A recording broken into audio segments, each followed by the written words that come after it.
Juste dire un mot parce qu'on est assez pressé en fait. Donc Patrick Giraudoux est professeur émérite à l'Université de Franche-Comté où il était écologue. Et c'est aussi l'un des rédacteurs de l'IPB, du projet du document Nexus de l'IPBES. Donc le dernier document produit par l'IPBES. Voilà. On y va? Oui, on y va. OK. Bon, déjà, merci de l'invitation de l'Union des rationalistes. Un grand salut à François Ramade, parce que vous ne le savez peut-être pas, mais c'est un personnage majeur de l'écologie française. Quand il était étudiant, quand j'étais étudiant, il y avait déjà deux livres, Écologie fondamentale et Écologie appliquée, qu'on devait pratiquement apprendre par cœur si vous voulez être digne de faire de l'écologie. Et donc, je suis content de le voir ici et de le voir en pleine forme. Donc, bravo François. Voilà. Alors, donc, la demande de l'Union des rationalistes était que je vous expose les résultats de l'évaluation Nexus de l'IBES. Alors, on dit IBES normalement, hein. IPBES, c'est toujours un peu pénible à lire, et qui était une commande d'un organisme que les gens ne connaissent pas beaucoup, hein, mais qui était sur le, comment dire, que les gouvernements, je vais vous expliquer après, souhaitaient avoir des renseignements sur les liens qui existaient entre biodiversité, eau, alimentation et climat. C'était la commande. Alors, l'IBES, en deux mots, c'est le GIEC de la biodiversité. Donc, c'est un organisme onusien. Il y a 150 États signataires de la charte de l'IBES, donc participants qui sont membres de l'IBES, hein. Les rédacteurs, nous, on n'est pas membres de l'IBES, on est des experts qui travaillons à l'IBES, c'est pas du tout la même chose, hein. Et il y a déjà eu, je crois, 13 rapports qui ont été déjà rendus, dont un majeur en 2019 sur constatant l'érosion de la biodiversité. C'est pas le seul, hein. L'IUCN en a produit aussi, le EVF en produit régulièrement.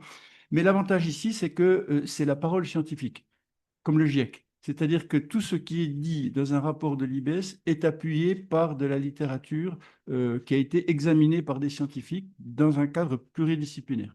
Alors, il y a tout un tas de contraintes, mais qui sont des contraintes chouettes, je veux dire. Déjà, il faut qu'il y ait une répartition mondiale des experts. Il faut qu'ils soient pluridisciplinaires dans ce cas-là, c'est-à-dire qu'on va des sciences humaines aux sciences les plus dures. Et puis, il faut que la parité soit assurée, ce qui était le cas ici. Je crois même qu'il y avait une majorité de femmes, ce qui nous change un peu. Et donc, c'était très bien. Alors, comment ça se passe? Je vous le fais court. Euh, un, un- un dialogue existe entre ce qu'on appelle le Multidisciplinary Expert Panel de l'IBES, donc c'est un panel de scientifiques qui ont été sélectionnés, et les gouvernements pour décider régulièrement de quel sujet est d'intérêt est à mettre à l'ordre du jour. Donc, dans ce cadre-là, on définit ce qu'on appelle un scoping report. Et ce scoping report, s'il est validé par les 150 États membres, c'est 150 depuis mars dernier, c'était 147 l'an dernier.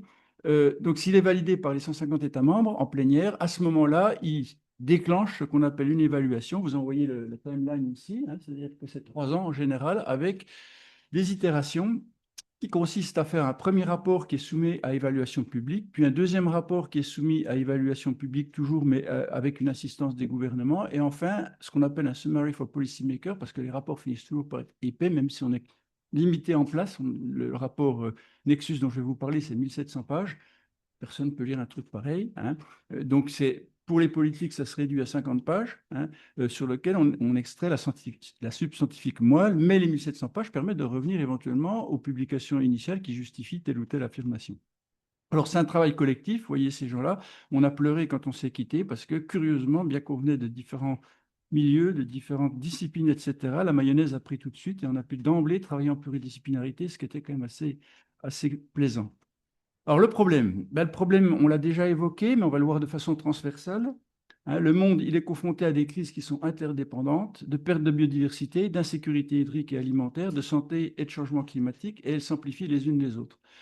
Alors moi, on parle de crise, c'est pour être politiquement correct. Je ne pense pas qu'on soit dans des crises. On a déjà basculé dans un monde qui est plus fluctuant et plus imprévisible.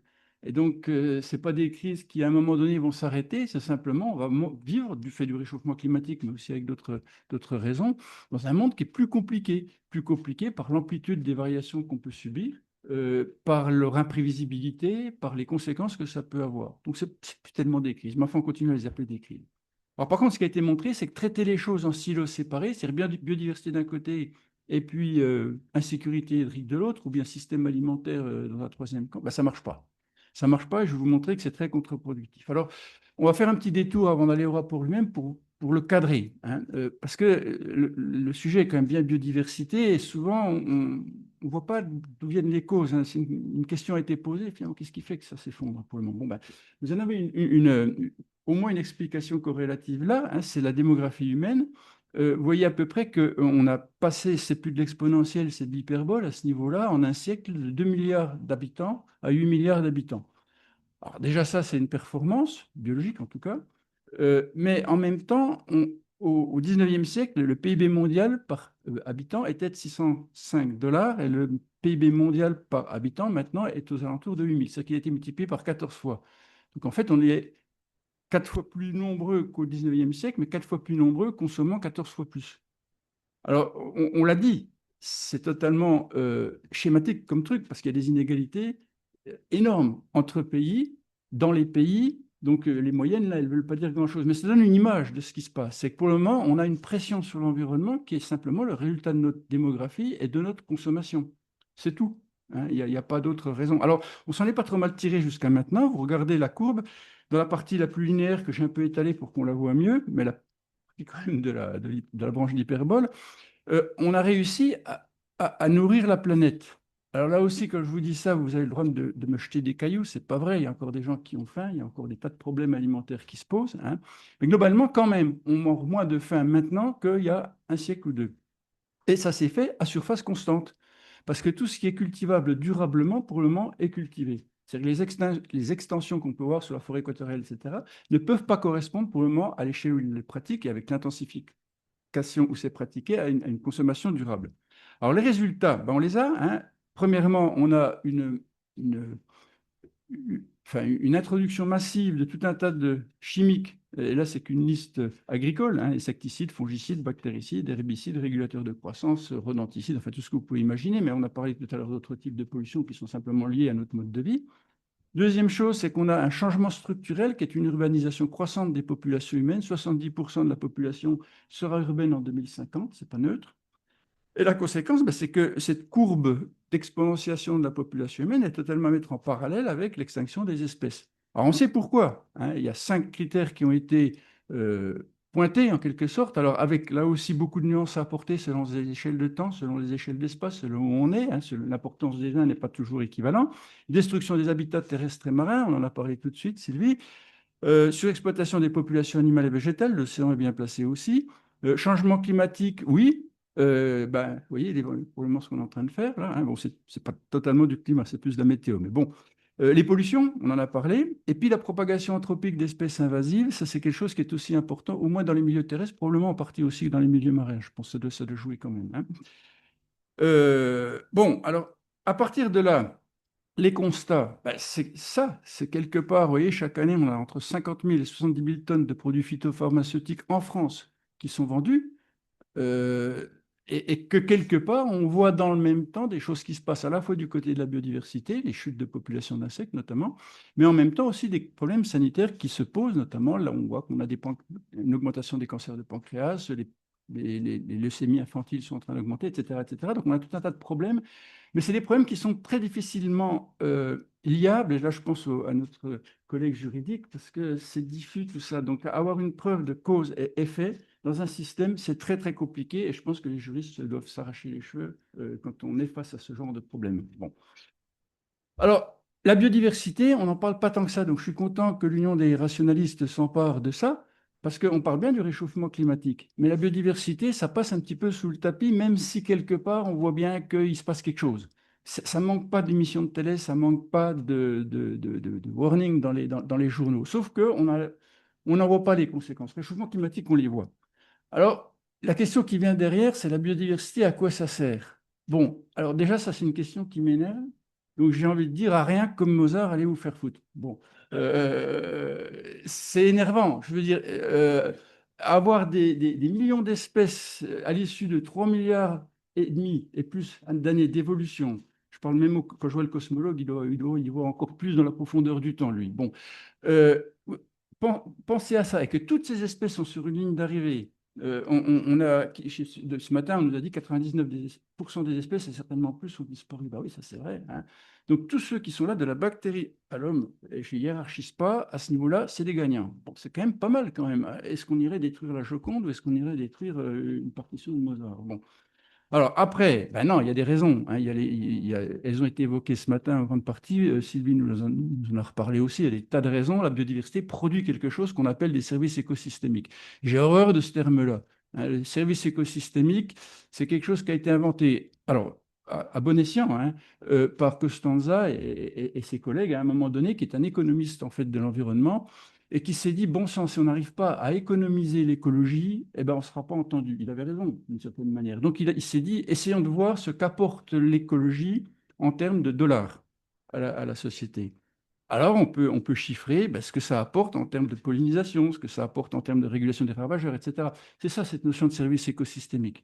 Puis derrière, on s'est dit, bah oui, mais derrière, en même temps, pour que ça se maintienne, il y a des services de maintenance qui n'intéressent pas directement un produit qui serait utilisé par l'homme, mais qui fait que l'écosystème peut exister. Donc, on a cherché à chiffrer ça aussi.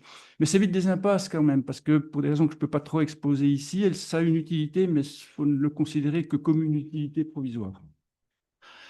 Alors, perte de biodiversité, ça veut dire quoi? Alors, ce matin, on a parlé, on a vu des inventaires d'espèces, hein, c'est une manière de voir les choses, mais essayons de voir la biomasse à la surface de la Terre.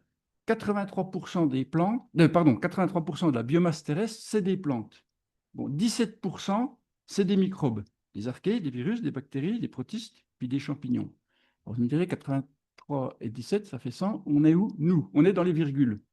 Le petit truc, le petit triangle en bas, c'est parce que j'ai fait des arrondis qu'on arrive à 80, enfin, qu'on arrive à ça, hein. Alors, si on regarde dans les virgules et qu'on les éclate, les animaux, vous voyez que l'immense majorité, c'est ce qui a été dit ce matin, c'est les arthropodes, hein. Bon, arthropodes dont je vous signale qu'ils sont en chute libre pour le moment. On a des pertes de biomasse enregistrées dans des réserves en Allemagne, des réserves naturelles qui sont de l'ordre de 60 à 80% en biomasse. C'est colossal. C'est en biomasse, hein, je parle, là, je suis le boucher de service, je suis vraiment le poids, hein. Les espèces, on va y venir, hein. Bon. Vous avez les poissons marins, hein, on est d'accord, les poissons d'eau douce, c'est que dalle, hein. Les annélides, je ne sais pas si ça se mange, mais bon, hein. Mais on va se faire un zoom sur les mammifères pour que vous voyez où est le problème. Les mammifères, oui, c'est déjà les dixièmes, enfin les centièmes, voire les millièmes dans les virgules, hein. Mais quelque part, si on regarde les biomasses de mammifères, les mammifères sauvages, il n'y en a plus que 4% ça ne constitue plus que 4% de la biomasse des mammifères. Et là, il y a 6450 espèces qui se distribuent ces 4%, peut-être un peu plus selon les estimations de nos amis taxonomistes de ce matin, hein. Bon, mais ça varie d'année en année. Les humains, c'est 36% en biomasse, et 60%, c'est les mammifères domestiques. Et ça fait 100%. Autrement dit, 96% des biomasses de mammifères, c'est nous et nos animaux domestiques. Ça, c'est pas rien, parce que même si on ne perdait pas d'espèces, vous imaginez, on prend tout le lit. Donc ça veut dire que si vous mettez un microbe là-dedans, il est forcément face à une masse génétiquement homogène. C'est du bonheur pour lui en termes d'incubation et de diffusion, hein. Donc c'est ce qui explique pour le moment les pandémies, notamment. Bon, oups, je vais trop vite. Non, c'est la machine qui va trop vite pour moi. Bon, ensuite, que voulais-je dire? Oui, ben c'est ça, hein. Donc, ah oui, puisque j'ai oublié de dire, bon, 71% des oiseaux, c'est des poulets maintenant, des poulets d'élevage, hein. Bon, c'est aussi intéressant. Donc, vous voyez, on est sans perte d'espèces, mais il y a des pertes d'espèces, hein, j'en ai parlé tout à l'heure. Sans perte d'espèces, on a une diversité qui diminue par la place mécanique qu'on occupe, hein. Alors, après, j'ai entendu dire, ah oui, mais la biodiversité, elle va se reconstituer. Oui, bien sûr, derrière, il y a le moteur darwinien de l'évolution, le jeu des mutations-sélection qui font qu'à un moment donné, de nouvelles espèces apparaissent toujours. Mais en tant que primate et en tant qu'humain, on n'a pas forcément gagné en avance. Parce que si on se compare à des microbes, on n'est pas très bon en termes de mutation, hein. Alors, vous voyez, par exemple, entre mon collègue Didier Hoquet, qui m'a donné l'idée de cette diapo, c'est pour ça que je l'ai mis, et puis Lucie, l'Australopithèque, il y a 3 millions d'années. 3 millions d'années, ça fait à peu près 160 000 générations. Ben, si vous prenez une bactérie, il lui faut 10 ans pour faire 160 000 générations. Donc, entre Didier et Lucie, il y a quand même des différences. Bon, il a fallu 3 millions pour y faire. Bon, ben, une bactérie, elle vous fait ça, elle fera même plus de différence en 10 ans, parce qu'il y a l'aspect quantitatif. On dit qu'on est nombreux 8 milliards. Mais 8 milliards, c'est que dalle en termes bactériens dans un intestin. par exemple. Vous voyez que, par exemple, dans votre intestin, vous avez probablement, alors 10 puissance 13, ça fait des 1000 milliards, 3,9 fois 1000 milliards de cellules bactériennes ou, enfin, en tout cas microbiennes, dans votre intestin, c'est-à-dire à peu près autant de cellules que vous appellerez vos cellules. Mais finalement, ces cellules-là, elles sont aussi bien vos cellules, hein. Bon. Donc là aussi, au jeu du nombre, qui multiplie les possibilités de mutation, nous, on a perdu d'avance, forcément. Donc, ce que deviendra la biodiversité après, dans le monde d'après, ben, on ne sait pas trop ce que ce sera, hein. Oui, bon, on va passer vite fait là-dessus. Alors, du coup, qu'est-ce qu'on gère maintenant? Et je reviens au Nexus pour le coup. On gère une crise de biodiversité, c'est le sujet de votre colloque, hein. On gère une crise du réchauffement climatique. Au passage, réglons le problème du réchauffement climatique, 90% des problèmes liés à la biodiversité vont rester, hein. La cause majeure de la diminution de la biodiversité n'est pas le réchauffement climatique, même s'il y contribue à des égards. Les pollutions, alors là, on sait, c'est la bouteille à l'encre, parce que les effets directs des pollutions, bah, on commence à les toucher avec les insectes, hein, mais au niveau santé, etc. Et ce qui complique, c'est la santé mentale, pour nous, en tant qu'espèce en tout cas. C'est que ces différentes crises nous posent problème et que quelque part, vous voyez l'état apparemment psychiatrique de la jeunesse actuelle, mais même des vieux. Moi, je suis dans les vieux, bah, je ne suis pas pour autant heureux. Enfin, au sens, je me fais des soucis quand même pour le futur, hein, au moins pour le futur de mes enfants et de mes petits-enfants. Bon. Et donc, on a un problème. Alors, l'idée du nexus, elle est toute simple, c'est que les bonnes idées en silo, elles peuvent tourner mal. Alors, il y en a, premier exemple, sortie de la guerre 39-45, Europe dévastée, la priorité a été d'augmenter la production alimentaire. On ne s'est pas occupé du reste. Donc, premier silo, le silo agricole. On a inventé l'agriculture conventionnelle qui a répondu à ce moment-là aux besoins. Il ne faut pas cracher dans la soupe. Peut-être qu'à l'époque, j'aurais fait la même chose. Je vous rappelle que René Dumont était un productiviste forcené pendant enfin, jusque, je dirais, dans les années 60, hein, à peu près. Et après, il a vu où on allait. Mais bon, c'était bien typiquement une approche en Nexus. Autre approche, Nexus plus moderne. Pour le moment, on dit qu'il faut séquestrer du carbone. Sylvie nous le dit, séquestrons du carbone, bien sûr, bon, à cause du réchauffement climatique. Mais si on le fait n'importe comment, et c'est le problème de la compensation carbone, si je plante des hectares d'eucalyptus dans des zones qui sont extrêmement biodiversifiées parce que c'est des prairies sèches ou pas sèches, ou enfin, d'autres types d'habitats, je vais gagner une séquestration de carbone au détriment de la biodiversité. Ou je peux le faire aussi sur des espaces dévolus à de la production alimentaire. Donc, reportant d'autant mes questions de biodiversité. Donc, séquestrer du carbone tout seul, ce n'est pas la bonne solution. Diminution des émissions de gaz à effet de serre. Le GIEC a raison, on est d'accord, hein, je ne suis pas du tout climato-sceptique, hein, et encore moins climato-négationniste. Bon. Mais on nous dit de diminuer la consommation de vente. Oui, certainement. Mais si on le fait de façon aveugle, indifférenciée, en parlant d'élevage et non pas des élevages, parce que là aussi, il y en a plusieurs sortes. Ben, si on remplace par une agriculture intensive conventionnelle les zones d'élevage qui seront encore plus productrices de pesticides, de nitrates et de décarbonation des sols, on aura un problème. Moi, si le plateau du Jura, plutôt que de produire du comté, et Dieu sait si le comté n'est pas clean pour le moment, on met à la place un champ de maïs, je ne suis pas sûr qu'on va y gagner en termes de biodiversité. Bon. Et puis il y a des endroits où on ne peut pas faire autrement. Sur le plateau tibétain, je travaille sur le plateau tibétain, je ne vois pas mes collègues éleveurs là-haut avec les yaks, ils ne vont pas faire du maïs, hein, pas tout de suite en tout cas. Bon, il faudra que ça se réchauffe encore un peu plus. Bon, bordure sahélienne, on n'y pense même pas. C'est-à-dire que même si le désert s'élargit, il y aura toujours une bordure, et dans la bordure, on ne va pas planter des carottes, hein. Bon, faute d'eau. Donc, vous voyez, tous ces problèmes-là fait que vous démontrent que agir en silo, ben, c'est un problème. Alors, cette évaluation Nexus, on a eu la chance d'avoir des économistes, bien sûr. Coucou le monsieur qui fait de l'économie, voilà. Donc, ils nous ont aidés à faire ce qu'on ne sait pas faire. Moi, je suis un écologue pure souche, quoi, hein. C'est à estimer le coût de l'inaction. Et selon eux, le coût de l'inaction est de 10 000 à 25 000 milliards de dollars par an. Alors, c'est-à-dire le fait de fonctionner en silo, donc de ne pas travailler dans le transversal. Alors moi, ces chiffres-là, ça ne me parle pas. 10%, enfin 10 000 à 25 000 milliards de dollars, c'est 10 à 25% du PIB mondial. C'est colossal. Enfin, c'est bon. Et ils ont essayé de regarder ce que l'inaction allait provoquer. Eh bien, si on ne fait rien, ça coûtera 2 fois plus cher dans 10 ans pour la biodiversité. Bon. Et si on regarde maintenant le changement climatique, eh bien, il y a 500 milliards de dollars supplémentaires qui s'ajoutent par an pour la mise en place d'une politique de lutte contre le changement climatique. Donc c'est un truc de fou. C'est des grandeurs qui m'échappent totalement, vu que le compte en banque n'est pas du tout du même ordre, hein. Bon.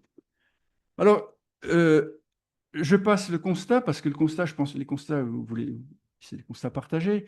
La vocation de ces rapports, c'est aussi de produire alors on appelle ça des options, parce qu'on ne peut pas dire des solutions, puis on ne peut pas dire des préconisations, ni des recommandations, parce que ça serait interférer avec les États. Donc on fait une liste d'options qui sont scientifiquement validées pour avoir des effets sur ces approches qu'on souhaiterait transversales, hein. Alors, il y en a eu 71, alors je vous passe, on ne va pas les lire d'ailleurs, ça ne sert déjà à rien. Elles ont été groupées dans des grands secteurs. Elles ne touchent pas que des trucs d'écolo, du genre il faut protéger tel habitat, etc. Il y a des problèmes d'alignement de financement, d'assurer des droits et l'équité. Par exemple, on s'aperçoit qu'en droit, dans les sociétés où le droit et l'équité est meilleur, en général, la biodiversité est plus grande, etc. Enfin bon, il y a tout un tas de constats qui ont pu être faits. Et ce qui est intéressant, c'est de voir que dans cette roue, on peut revenir, par exemple, sur les endroits où comment dire, les options ont été plus fouillées. Alors, vous voyez, le W12, ça veut dire que c'est l'option 12 du chapitre Water, hein, c'est Manage Wastewater. Le H07, c'est le chapitre Health, donc Pollution Prevention, etc. Donc, on peut revenir aux sources pour les scientifiques, mais aussi pour les décideurs. Ils peuvent montrer ce qui est prouvé et ce qui n'est pas. Ce qui est plus intéressant et que j'adore, c'est ce tableau-là, qui lui est très pratique.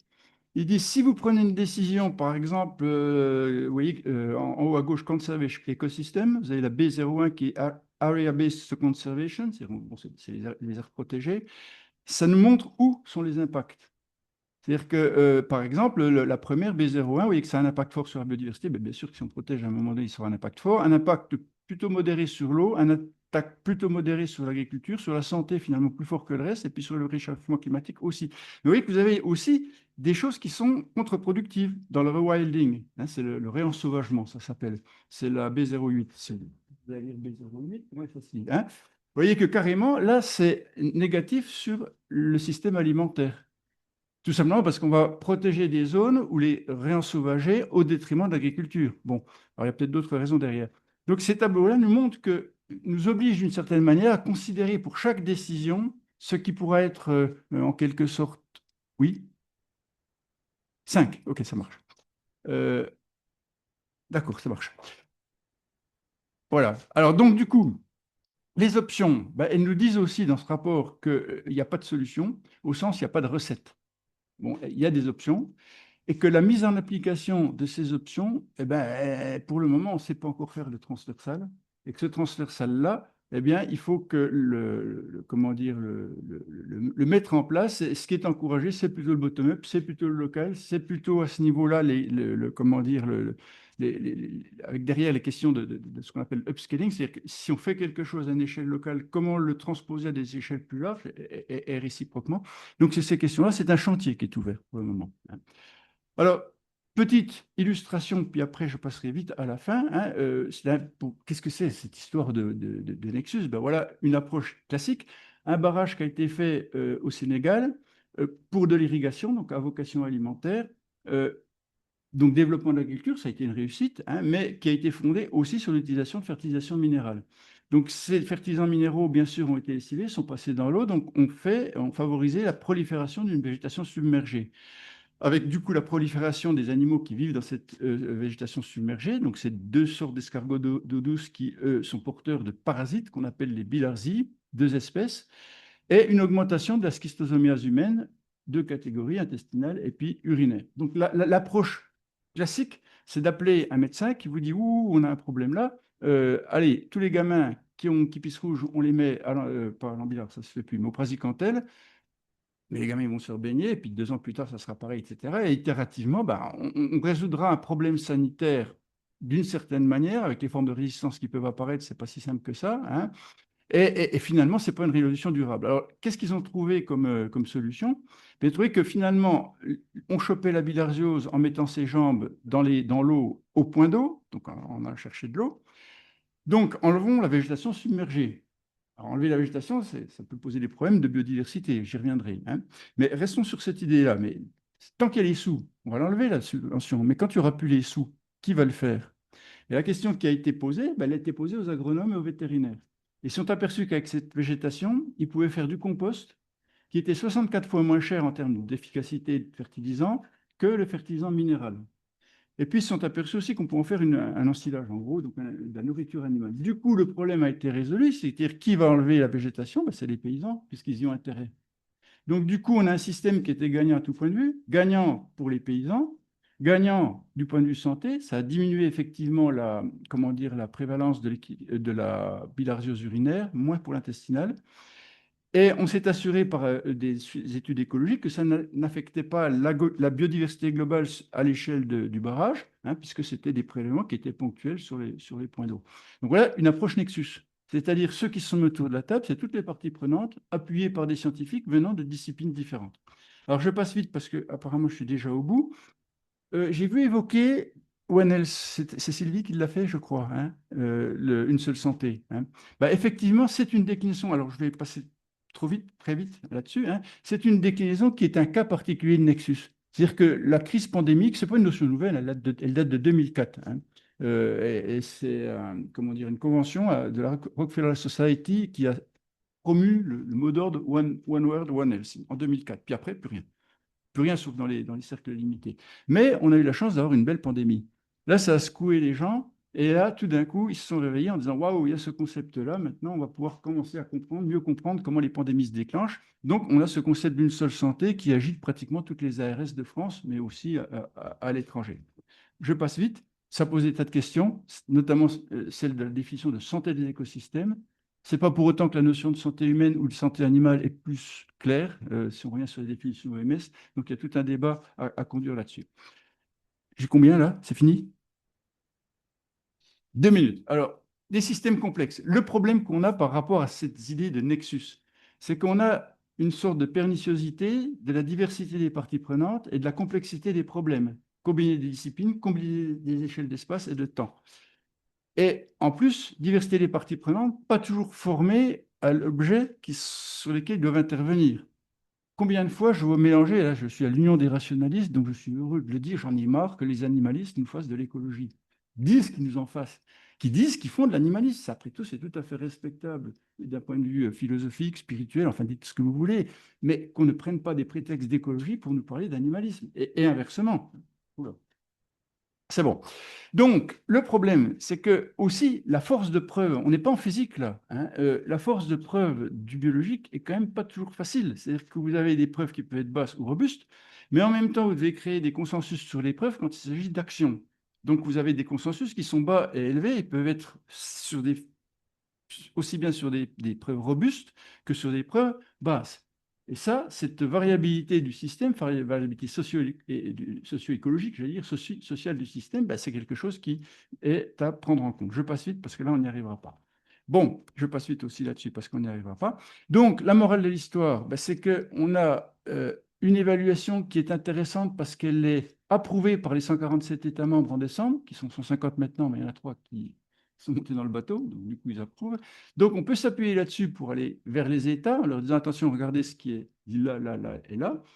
Après, c'est le juriste ou la juriste qui va nous dire que bon, bah oui, mais bon, hein, effectivement, ça pose un certain problème, mais c'est quand même plus robuste, comme pour le GIEC, que de parler sans avoir d'éléments scientifiques et de pondération de la parole scientifique. Voilà. Je vous remercie pour votre attention et voilà, on remet la discussion à place. Qui a déjà été présenté par le précédent intervenant. Bon, je vais juste rappeler qu'il était professeur à Paris-Orsay d'écologie et qu'il a été dans très nombreuses sociétés savantes, très nombreux conseils scientifiques à tous les niveaux en France, à différents niveaux, et qu'il est l'auteur de plus de 200 publications et d'au moins une trentaine d'ouvrages, je pense. Voilà. Maintenant, on va vous écouter. Un certain nombre d'éléments ont été apportés par les orateurs précédents relativement aux causes de l'effondrement de la biodiversité. Je vais simplement passer vite sur ce problème en rappelant quand même que l'effondrement de la biodiversité a commencé il y a longtemps. à l'échelle humaine.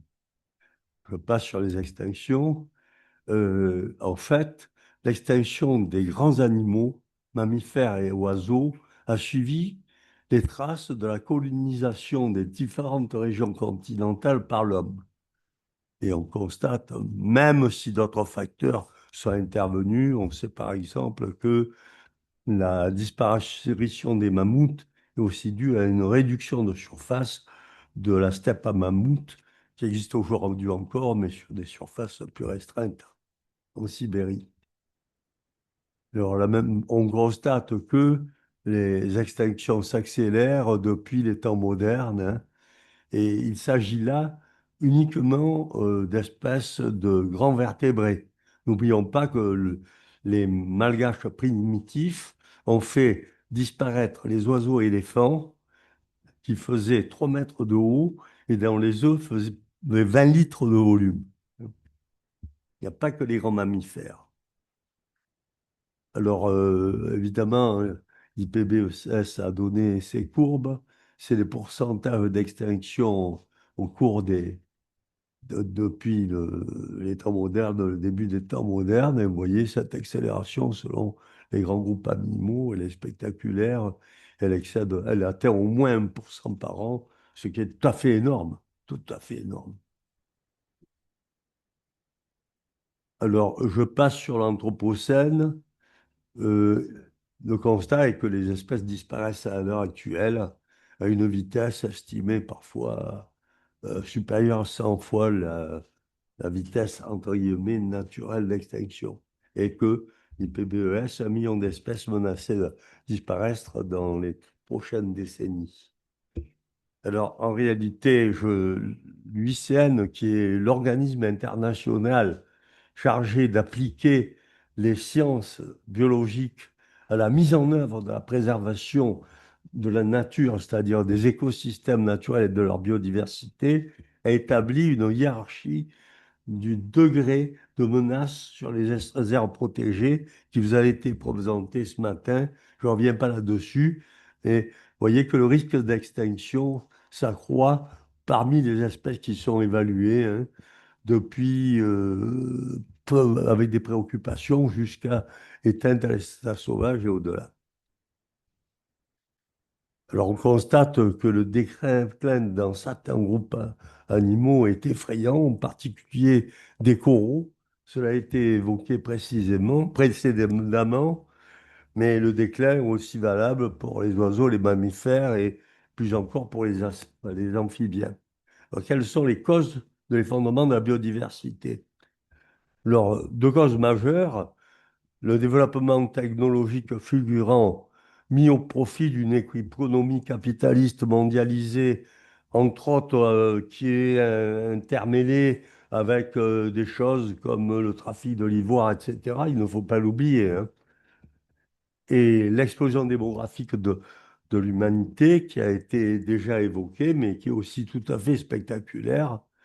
Les prévisions actuelles de l'Organisme des Nations Unies pour les populations donne au début du 21e siècle un effectif, disons, en moyenne de 11 milliards d'hommes, mais cela est énorme parce que les 3 milliards d'hommes à venir vont naître dans des pays où, pour la plupart, il n'y a déjà plus l'eau nécessaire pour irriguer les cultures elles-mêmes nécessaires pour nourrir cette bouche supplémentaire. Il faut le savoir.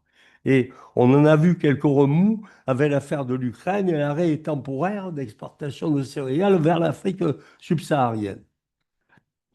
Alors, les technologies, évidemment, euh, ne serait-ce que le changement climatique actuellement très perceptible, joue un rôle significatif, mais pas seulement. Il y a aussi dans nos sociétés la façon de consommer de façon irréfléchie, conduisant au changement des objets, non plus seulement quand ils sont usagés, mais quand ils sont passés de mode. Et outre cela, l'obsolescence programmée, qui fait que pour un boulon, on ne peut plus changer un instrument qui va coûter 1000 fois plus cher que le boulon. Alors voici la courbe déjà présentée, je ne la commente donc pas. Il s'agit d'une croissance qui n'a plus été exponentielle, mais hyperbolique.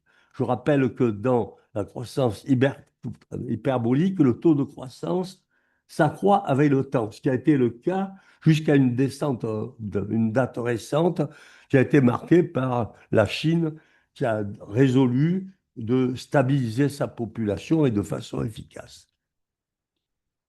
Alors maintenant, l'Inde, effectivement, est dans la transition démographique, mais elle fait déjà 1,5 milliard d'habitants. Alors, les causes principales d'extinction ont été évoquées. Ici, je vous ai donné un diagramme qui différencie les espèces terrestres, les espèces des eaux continentales, essentiellement des eaux douces, et les espèces marines. Et comme cela a été dit précédemment, le changement climatique joue un rôle actuellement, mais il ne doit pas servir d'alibi parce qu'il est dans l'ensemble très minoritaire, en tout cas minoritaire, par rapport à toutes les autres causes d'effondrement de la biodiversité. Un exemple de l'effondrement en Europe des milieux naturels, donc de leur biodiversité, la surface de la forêt hercynienne en Europe, c'est-à-dire une forêt de feuillus au début du Xe siècle et au début du XXe siècle. Quand on diminue par 10 la surface d'un écosystème, une équation biométrique très simple montre que la biodiversité diminue de moitié. Vous appliquez cela à l'Amazonie, où il y a probablement 4 millions d'espèces d'insectes, vous divisez par 10 la surface de l'Amazonie, déjà il y a 2 millions d'espèces d'insectes qui disparaissent. Et on est sur ce chemin.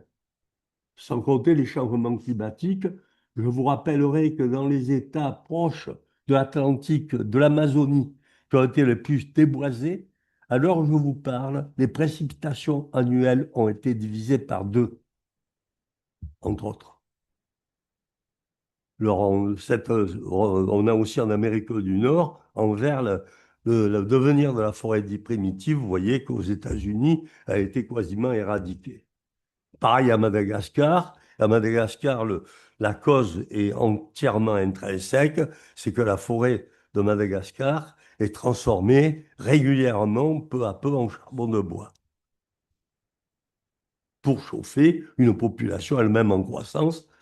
La population de Madagascar est actuellement 4 fois plus nombreuse qu'en 1939.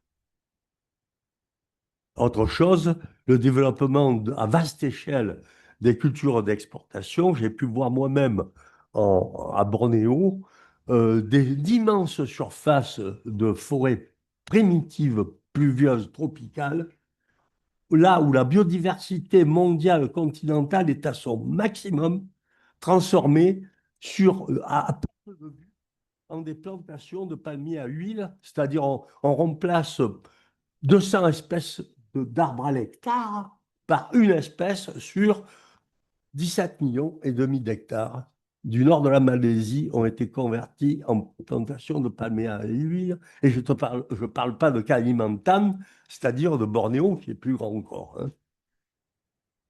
Alors, conséquence, eh bien, la perte de biomasse de la biodiversité animale sauvage est absolument spectaculaire. Les grandes espèces de mammifères ont été pratiquement évacuées, à la fois pour la consommation de protéines animales. À l'heure où je vous parle, le Congo consomme essentiellement des protéines animales provenant de ce qu'on appelle la viande de brousse, c'est-à-dire les animaux sauvages sont systématiquement tués par du braconnage et vendus sur les grands marchés, il inclus de Kinshasa. Donc, vous voyez, les grandes espèces africaines, eh bien, là, vous avez envers l'ère ancienne, l'ère nouvelle, l'ère actuelle sont quelques petits points rouges. Hein. On estime que du temps de Darwin, il y avait au moins 25 millions d'éléphants en Afrique. À l'heure actuelle, la population de l'éléphant des savanes est estimée très probablement de l'ordre d'entre 200 000 et 300 000 individus, pas plus. En 1970, il y avait encore 2 millions d'éléphants des savanes. Alors, un facteur essentiel de perte de biodiversité, c'est la dégradation des formations végétales, en particulier des forêts. Et vous avez un exemple aux États-Unis, dans le Wisconsin, qui est un des États près des Grands Lacs, hein, au sud des Grands Lacs. Vous avez la forêt caducifoliée d'arbres à feuilles caduques en 1831, où il y avait entre autres le pigeon migrateur, dont il existait des milliards d'individus. Et l'espèce s'est éteinte en 1915 au zoo de Cincinnati. Et voyez la fragmentation des habitats. Les chasseurs coupaient les arbres sur lesquels il y avait, parce que c'était une espèce coloniale, vous avez des arbres couverts de nids de pigeons migrateurs, et les chasseurs coupaient les arbres pour prendre les jeunes à maturité au nid. Évidemment, pour une forêt, c'est pas ce qui est optimal pour sa conservation. Donc, vous voyez la comparaison entre 1831 et 1950. La fragmentation des habitats, c'est une cause essentielle de disparition des espèces parce que les populations résiduelles sont petites, elles sont livrées à la consanguinité et elles finissent par s'éteindre par elles-mêmes. Alors, la surexploitation des peuplements animaux, c'est quelque chose d'important aujourd'hui encore, en particulier pour les espèces les plus spectaculaires d'oiseaux ou de mammifères, mais aussi de poissons. On a parlé de la surpêche. La surpêche dans les mers tropicales en particulier a un effet dévastateur sur la biodiversité parce que les techniques utilisées sont absolument hallucinantes. Dans tout l'Indo-Pacifique tropical, sauf en Polynésie, on fait pêche au cyanure. C'est-à-dire que le plongeur, pour attraper les animaux, les poissons vivants, qui sont surtout exportés en Chine et au Japon, où on mange des poissons vivants. Ouais, ils mangent cru des poissons, mais c'est comme les Romains qui achetaient des rougets surmulés venant en charbeux du port d'Ostie à Rome dans des grands bacs d'eau de mer. Ils les mettaient dans un grand bocal, ils les voyaient mourir parce qu'ils changent de couleur au cours quand il manque d'oxygène et puis il est dévoré. La surpêche, en particulier en Méditerranée, qui est une mer ancienne, sévit depuis longtemps, mais elle est généralisée à l'ensemble des grandes régions halieutiques du monde, selon, selon la FAO. Alors, je viens de parler rapidement des éléphants, je passe la même chose pour les grands cétacés, hein.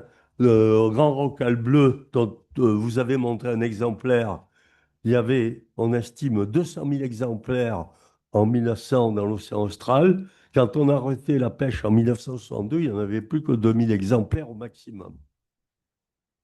Et autre indice de la surpêche, c'est la diminution croissante de la profondeur à laquelle se font les prises de poissons. Évidemment, les espèces invasives jouent un rôle absolument majeur dans la réduction des populations d'espèces autochtones. Et il s'agit aussi d'espèces végétales. Par exemple, tous les cours d'eau, les lacs tropicaux sont envahis par des jacinthes d'eau qui ont été introduites d'Amazonie, d'abord, entre autres, au Vietnam, dans le jardin botanique de Hanoï au début du XXe siècle. Euh, la, la- la perche du Nil, introduite dans le lac Victoria, a fait disparaître, on estime, 200 espèces des cyclidés, poissons endémiques du lac Victoria. Alors, actuellement, les pesticides, j'ai joué un rôle significatif pour que la France, au moins sur le papier, interdise les insecticides néonicotinoïdes que vous avez dit, néonicotinoïdes que vous avez là. L'effondrement est patent depuis 1992, année où les néonicotinoïdes ont été mis sur le marché pour les usages agricoles. Comme un temps moyen de séjour dans les sols est de 5 ans, une fois que la récolte est faite, on peut laisser en jachère, mais tous les insectes qui vont butiner les fleurs, quelle que soit l'espèce de plante, vont mourir. Et conséquence déjà évoquée, vous avez l'effondrement de la biomasse d'insectes, même dans des aires protégées, ici en Allemagne, vous voyez. La biomasse d'insectes dans cette aire protégée est estimée avoir baissé de près de 80% en une trentaine d'années. Alors, pourquoi préserver la biodiversité? Il existe de très nombreuses raisons. Des raisons matérielles vitales, associées ou non aux services écosystémiques que vous avez évoqués, raisons culturelles et esthétiques, qui sont évidemment aussi anthropocentrées, raisons scientifiques, vous avez évoqué les neurones géants des calmars pour la découverte tout simplement des mécanismes de la conduction nerveuse. Mais il existe bien d'autres exemples, entre autres que vous avez cités, sur l'importance scientifique pour la recherche, non seulement fondamentale, mais appliquée.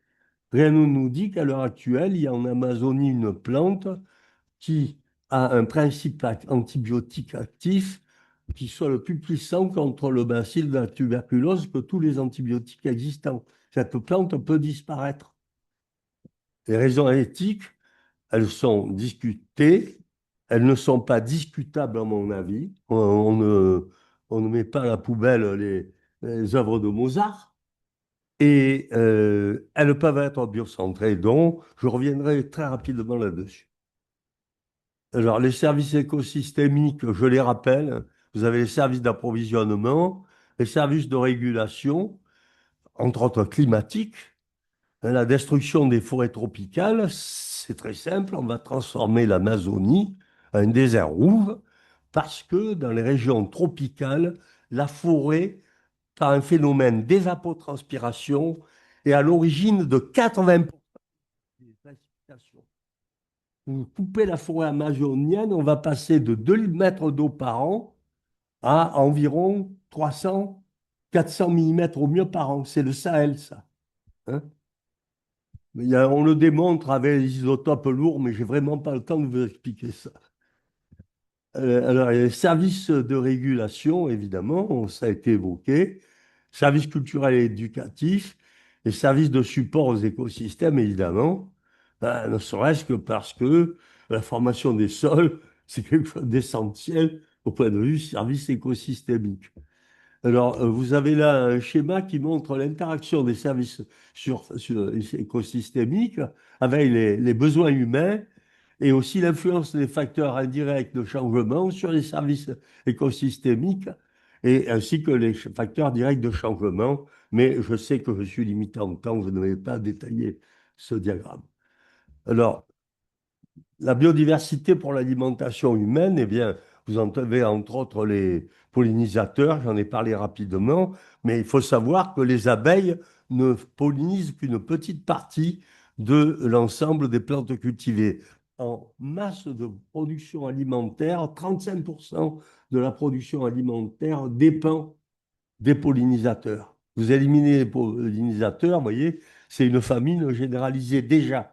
Mais il faut savoir que c'est 60% des espèces de plantes alimentaires cultivées en Europe et 80% dans les pays tropicaux. À ceci près qu'il s'agit d'espèces qui vont produire des fruits, etc., qui ne seront pas pas le riz ni le blé.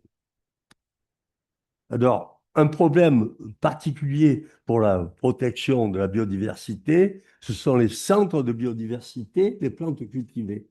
Ces centres, ils sont connus. C'est le russe Vavilov qui les a le premier décrits. Il avait fait une banque de graines à Leningrad qui a disparu pendant le siège de Leningrad. Hein. Elle a été consommée dans les années 42-43. Mais le problème actuel, c'est qu'il faut préserver, mettre des aires protégées dans ces centres parce qu'ils sont stratégiques à l'heure où on fait des OGM et le nombre de variétés cultivées a décru comme peau de chagrin.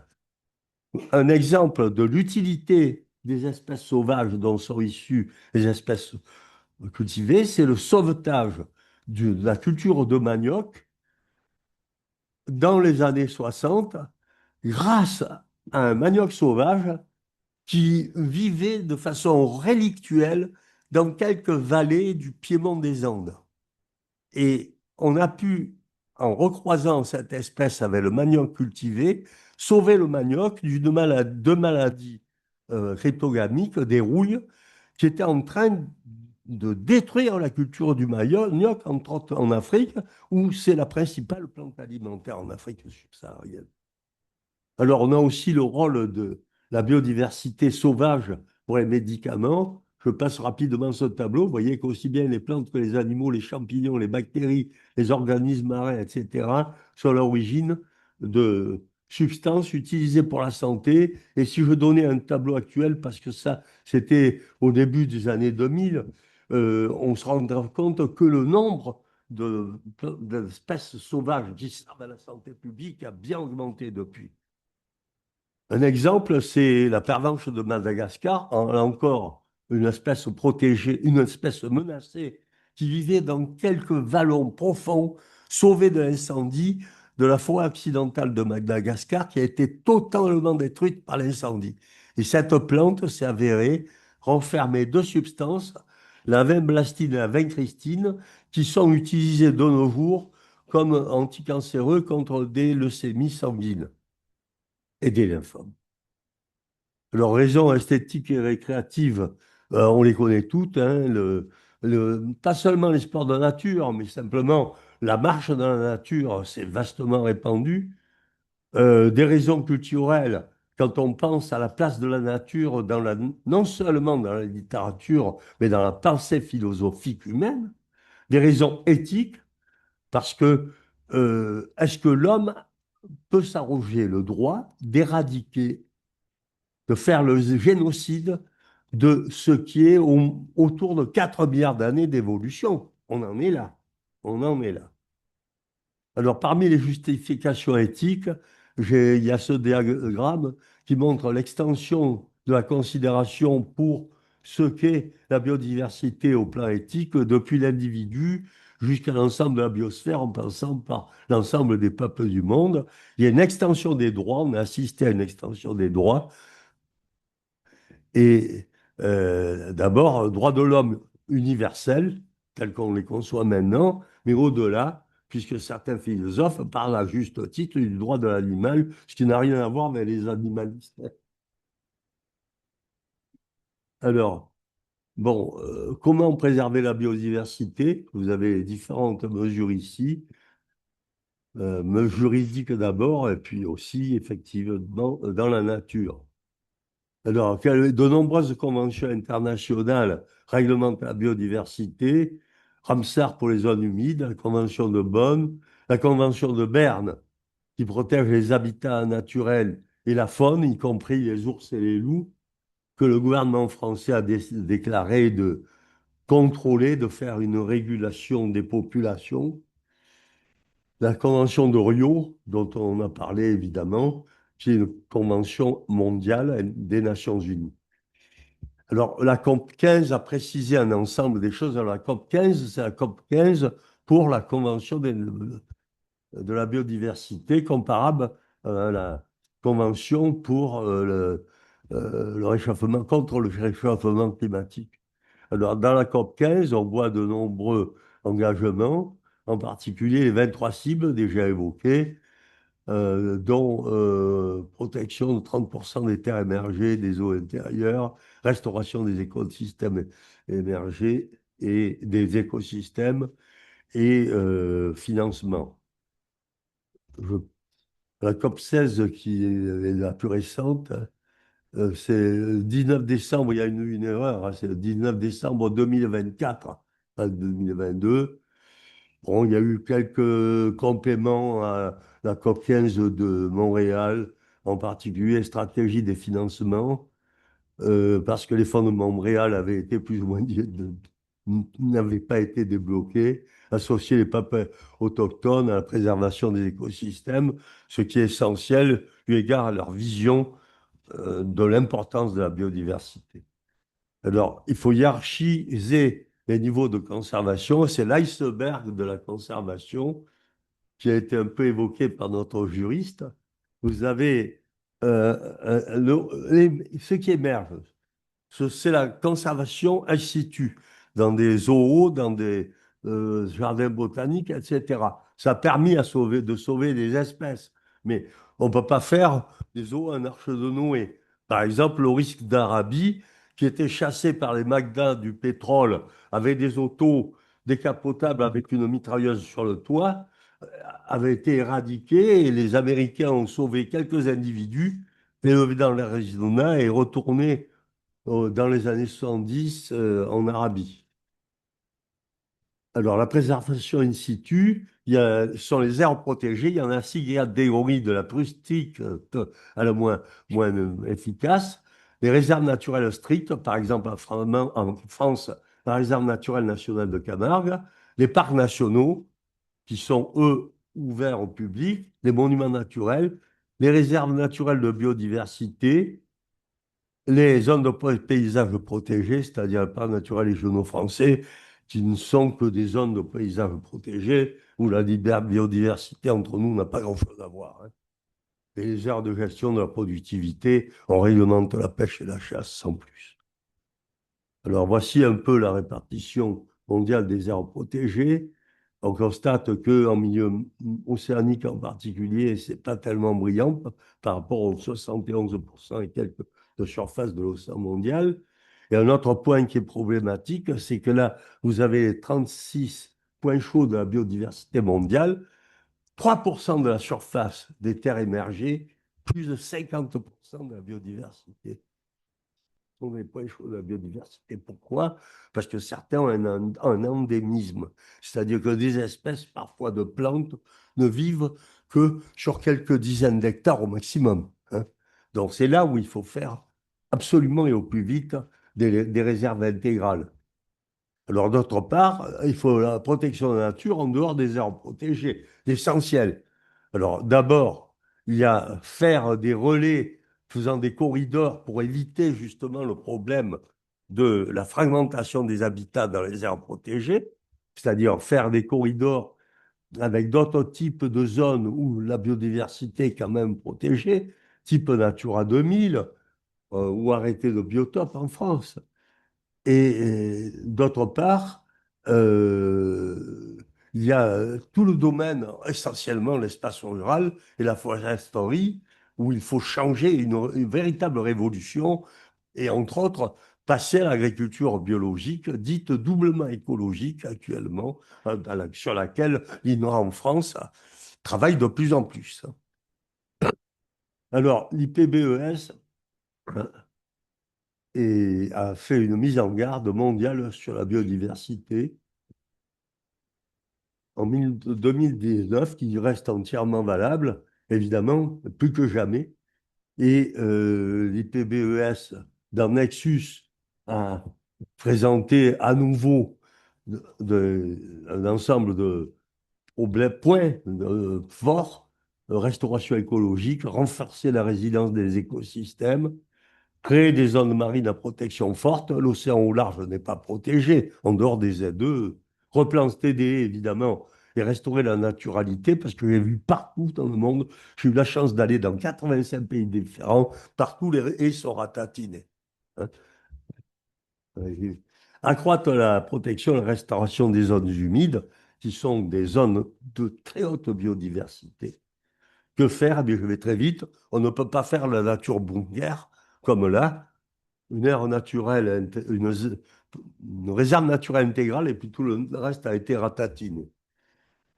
Alors, quels sont les obstacles? Eh bien, à mon avis, l'économie mondialisée capitaliste est dans une phase qui constitue un obstacle majeur, euh, parce qu'il y a une antinomie intrinsèque entre préservation de la biodiversité et surexploitation court-termiste de cette dernière. Alors, j'ai cité la démographie humaine et les obstacles philosophiques existent aussi dans les esprits. Certes, la plupart n'ont plus la vue de Descartes, où l'homme reste maître et possesseur de la nature. Et je cite ici une page du discours de la méthode.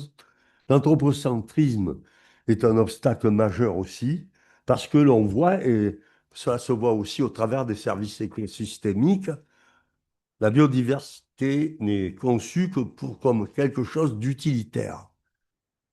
Et on va vers une éthique biocentrée qui dépasserait les éthiques limitées seulement à l'homme. C'est-à-dire que, vous voyez, ça remonte à Plutarque, mais des penseurs actuels, des philosophes actuels, j'ai cité Morisot et Corinne Peluchon, on pensait donc au droit animal, par exemple, mais pas seulement pris au sein bien au-delà des animaux domestiques.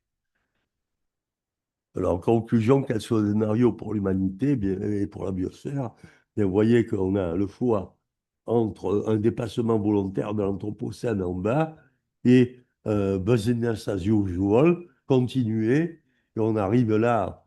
Dans le premier cas, on sauvegarde la biodiversité planétaire et même on la restaure. Et dans le cas où on continue sur la tendance actuelle, eh bien, on va éliminer, il restera plus que quelques animaux anthropophiles et le monde sera entièrement cultivé, si tant est qu'on pourra continuer à cultiver partout comme on le fait actuellement. Voilà, je vous remercie.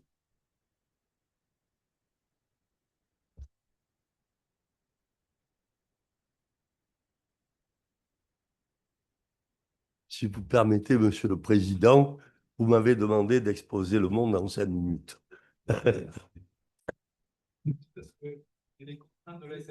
Non, mais je sais bien.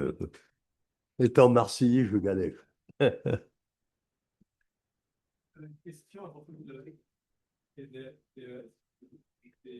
Il baisse. Parce que finalement, bon, il baisse, c'est bizarre, mais il baisse en durcissant le PIB, c'est bon.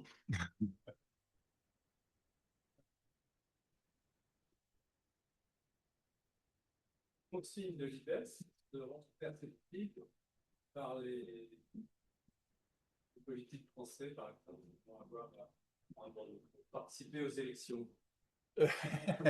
Bon, là, c'est une question directe. Bon, les rapports de l'IBES, le RECO, il est plutôt sur les CBD, les conventions sur la diversité biologique. En France, on a la Fondation pour la recherche à biodiversité, qui est en gros le guichet de l'IBES et qui se charge de faire de la publicité, au moins dans le monde scientifique, possiblement vers les politiques. Il y a 2 jours, j'étais au ministère des Finances, mais dans l'amphi, ce n'était pas les finances, c'était un colloque qui était accueilli justement sur les résultats du rapport Nexus. Non, je ne suis pas optimiste du tout, clairement. Hein. C'est-à-dire qu'on voit bien que pour le moment, les politiques n'ont pas la culture qui leur permettrait de comprendre ce qui se passe. Et je parle au niveau national, parlementaire et ministre. Bon, c'est malheureux, mais c'est comme ça. Je suis plus optimiste, par contre, au niveau des locaux. C'est au niveau des conseils régionaux, il y a déjà beaucoup de choses qui se font, et voire encore plus localement. Donc, initiative citoyenne. Mais on est dans une période pour le moment où il y a une forme d'immobilisme politique, il y a un poids des lobbies qui est conséquent. On voit bien la loi du plomb qui va être votée à la fin du mois. Vous la citiez, c'est une régression considérable. Il y a d'autres régressions que vous avez citées. On n'est pas du tout dans le sens des rapports de l'IBES, là, pour le moment. Oui, c'est un peu l'impression qu'on a. Hein. Voilà, donc le GIEC, il est à peu près entendu, mais on voit même qu'on n'arrive pas à... les objectifs d'accord de Paris sont maintenant... ne seront pas atteints, c'est acté. Hein. Donc on va aller au-delà de 1,5 degré. Vous voyez déjà ce que ça donne ici. Mais pour la biodiversité, ça paraît toujours pour beaucoup une histoire de petites fleurs et d'écolo. Ce que nous disait dans les scénarios que nous montrait François, là, ce qui est intéressant, c'est que le premier scénario, on se dit, oui, il n'y aura plus que de l'agriculture, etc. Non, il n'y aura pas plus que de l'agriculture, il y aura des champs qui seront dévastés par des épidémies parce qu'on aura des clones en culture, parce que ce ne sera pas de l'agrobiologie à ce moment-là. Hein. Et dans ce cas-là, c'est la survie de l'humanité qui est en cause. Je crois qu'il faut mettre les mots là où ils sont. C'est pas une histoire, c'est pas simplement un choix de vie, c'est un choix de non-vie dans ce cas-là. Si on va vers ce scénario-là, vous le voyez bien, dès lors que vous avez un appauvrissement génétique, une diversité qui est moindre, vous avez une expansion de biomasse des espèces opportunistes, parce qu'on est dans un système thermodynamique qui est finalement assez équilibré. S'il y a un vide, ben, il est rempli. Et ces zones-là sont des zones qui sont très difficiles à contrôler. Regardez l'agriculture intensive. Il faut de l'eau, il faut des intrants chimiques qu'on sera plus capable de produire parce qu'on n'aura pas l'énergie pour les produire, parce qu'on aura épuisé les ressources carboniques et même nous auront aidé à réchauffer. Donc, vous voyez, on va être avec des crises de l'eau manifestes. Donc, le premier scénario, c'est un scénario qui pose la question de la survie de l'humanité. Alors après, les autres, on peut discuter, il y a une gradation. Mais bon, là, pour le moment, on parle de climato-scepticisme, mais il y a je ne sais pas comment il faudrait l'appeler, mais le biodiversito-scepticisme ou Oui, oui, biodiversito-négationnisme, il existe, hein. on dirait Oui, voilà, je suis un peu long, mais parce que je suis énervé, hein. Les sols seront morts, il n'y aura plus de carbone dans les sols, ils ne retiendront pas l'eau, les sels minéraux, il n'y en aura pas non plus. Et ceux-là, on les retrouvera dans les rivières et dans la mer. On met la tête dans le sable quand on constate tout de même que la régénération de la biodiversité va être tout de même plus facile que la régénération du CO2. Alors, oui et non. C'est-à-dire que oui, d'une certaine manière, c'est-à-dire si on lâche le pied, effectivement, ça revient, mais les espèces disparues, on ne les reconstituera pas. Alors que pour ce qui est du climat, alors avec les gros bémols, vous me corrigerez, hein, mais quelque part, à échelle de temps long, si on arrête d'émettre et qu'on réabsorbe, bien entendu, il y a une réversibilité, un certain degré de réversibilité, même pas. En tout cas, je vois plus fort, ou moins plus fort, que pour la biodiversité, parce que les milliers d'espèces qui sont disparues, celles-là, il faudra on ne sait combien d'années pour les rebâtir. Mais ceci dit, rassurez-vous, la vie continuera. Voilà. La question, elle est là, en fait. C'est la question de l'habitabilité de la Terre pour les hommes. pour les hommes. Alors, en réalité, un aspect important de la perte de biodiversité en milieu continental, c'est le rôle de la biomasse animale des sols dans la génération des sols et en particulier la formation du complexe argilo-humique. Les animaux comme les vers de terre jouent un rôle essentiel. Il ne faut pas oublier qu'en l'absence de traitement aux néonicotinoïdes, en Europe, la biomasse de vers de terre est supérieure à la biomasse humaine parce qu'on arrive à plus d'une tonne de vers de terre par hectare. C'est ça. Et il n'y a pas que les vers de terre, il y a des quantités d'insectes qui interviennent dans la transformation des végétaux morts en fragments qui sont entre autres humifiés par les vers de terre.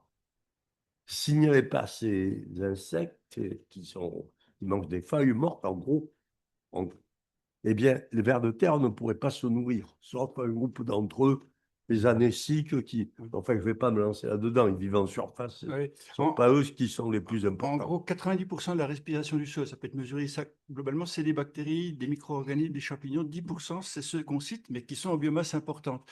Et ce qui est intéressant, c'est que c'est une biodiversité dont on ne parle pas. J'aime bien, je crois que c'est Baptiste Morisot qui a trouvé le terme de se réconcilier ou de faire une alliance avec l'invisible. Quelque part, c'est la réalité. C'est-à-dire qu'à un moment donné, cette biodiversité dont on ne parle pas, on parle des éléphants, etc., ça c'est clair, mais sa perte, on ne la quantifie pas, on la quantifie un peu pour les insectes, mais ils ne sont pas totalement dans l'invisible, mais les microbes, c'est quelque chose de fondamental pour la production agricole, entre autres, pas que bien sûr. Tout à fait. J'ai adoré votre diagramme. Vous avez fait un effort pédagogique extraordinaire. Prendre 5 colonnes sur les différents aspects et en montrant les différents impacts, on voit tout de suite que bon, il faut choisir Si on doit faire un choix, il faut aller voir ce qui a un effet transverse, hein, voilà, la mangrove, etc. Est-ce que c'est entendu?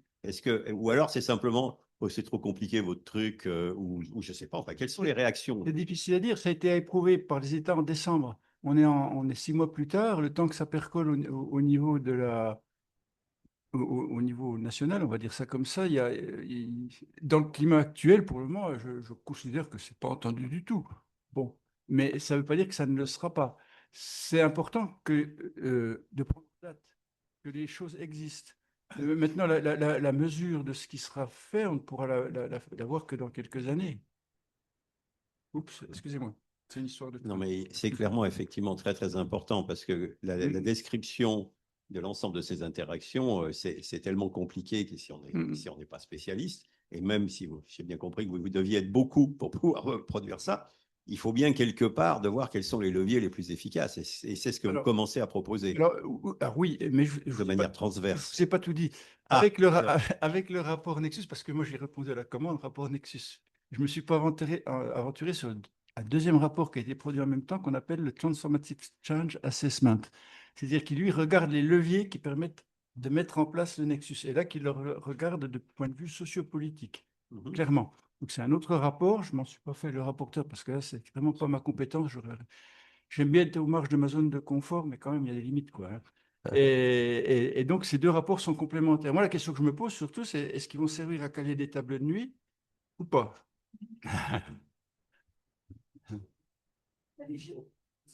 Des conférences à la FNSEA, ça c'est bien. Oui. Serait courageux, sinon héroïque. Non, non, non, mais alors, oui, mais en local, je le fais. Je travaille avec le monde agricole.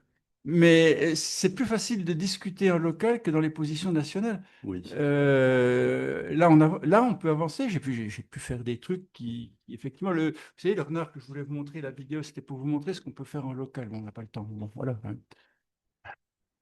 L'autre donnée qui m'a sidéré, c'est dans les mammifères, l'homme qui représente 36% de la biomasse et le cattle, enfin, et les. L'homme et la femme, hein. Quoi, et nos animaux, 60%. Donc, Ouais. 96%, C'est ça. c'est nous et tout. Ça, Mais c'est vraiment. si vous voulez totalement d'autres chiffres, les artefacts humains dépassent maintenant la biomasse. C'est-à-dire que si on pèse tout ce qu'on a produit en béton, en ferraille, tous les artefacts humains, c'est une publique qui date d'il y a 2-3 ans, dépassent en masse la biomasse.